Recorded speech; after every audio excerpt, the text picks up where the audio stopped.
Hi friends, మీకు ఈ video నచ్చినట్లయితే లైక్ చేయండి, సబ్స్క్రైబ్ చేయండి. అక్షయ్ అవని ఇంట్లో ఉన్న వాళ్ళందరూ కోర్టులో హాజరవుతూ ఉంటారు. ఇంతలో అక్కడున్న లాయర్ అయితే ఈ అబ్బాయి వల్లే అమ్మాయికి యాక్సిడెంట్ అయ్యింది, ఈ అమ్మాయి ఎప్పుడు స్పృహలో కూడా లేదు అని ఇప్పుడు అంటే అక్షయ్ని ఎలాగైనా సరే జైల్లో వేసి కఠినంగా శిక్షించాలి జడ్జి గారు అని చెప్పేసి లాయర్ అంటూ ఉంటాడు. ఆ మాటలు వినగానే అక్కడున్న అక్షయ్ అయితే ఇంట్లో ఉన్న వాళ్ళందరూ అయితే చాలా కంగారు పడిపోతూ ఉంటారు. ఇంతలో అక్కడున్న పల్లవి మాత్రం హమ్మయ్య, నేను అనుకున్నదే జరిగింది. ఇప్పుడు వీడు దానికి జైలుకు వెళ్తే నేను ప్రశాంతంగా ఉండగలను. అవన్నీ టెన్షన్ పడటం నేను చూడాలి, ఇంట్లో అంతా అల్లకల్లోలంగా ఉండడం నేను చూడాలి అని చెప్పేసి అనుకుంటూ ఉంటుంది. ఇంతలో అక్కడున్న శ్రీకర్ అయితే అవసరం లేదు జడ్జి గారు అని చెప్పేసి అంటూ ఉంటాడు.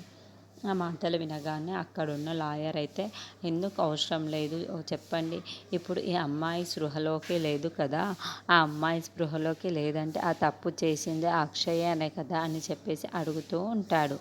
ఆ మాటలు వినగానే అక్కడున్న స్పీకర్ అయితే ఆ అమ్మ స్పృహలో లేదని మీకు ఎవరు చెప్పారు, ఆ అమ్మాయి స్పృహలోకి ఇప్పుడే వచ్చింది అని చెప్పేసి అంటూ ఉంటాడు.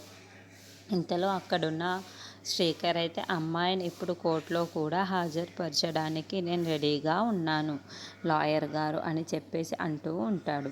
ఆ మాటలు వినగానే అక్కడున్న జడ్జి అయితే అమ్మాయిని పిలుచుకరండి అని చెప్పేసి పిలుస్తూ ఉంటాడు. ఇంతలో అక్కడికి శ్వేత వస్తూ ఉంటుంది. అది చూడగానే అక్కడున్న పల్లవి అయితే ఒక్కసారిగా షాక్ అయిపోతూ ఉంటుంది.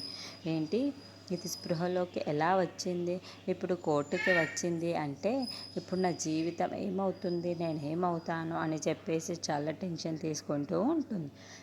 ఇంతలో అక్కడున్న శ్రీకర్ అయితే అదిగోండి లాయర్ గారు, మీరు అడిగిన వీక్నెస్ అయితే వస్తుంది అని చెప్పేసి అంటూ ఉంటాడు. ఆ మాటలు వినగానే అక్కడున్న లాయర్ పల్లవి ఇంట్లో ఉన్న వాళ్ళందరూ అయితే ఒక్కసారిగా షాక్ అయిపోతూ ఉంటారు. ఇంతలో అక్కడున్న శ్రీకర్ అయితే నువ్వు చెప్పాలనుకున్నది చెప్పమ్మా అని చెప్పేసి అంటూ ఉంటాడు.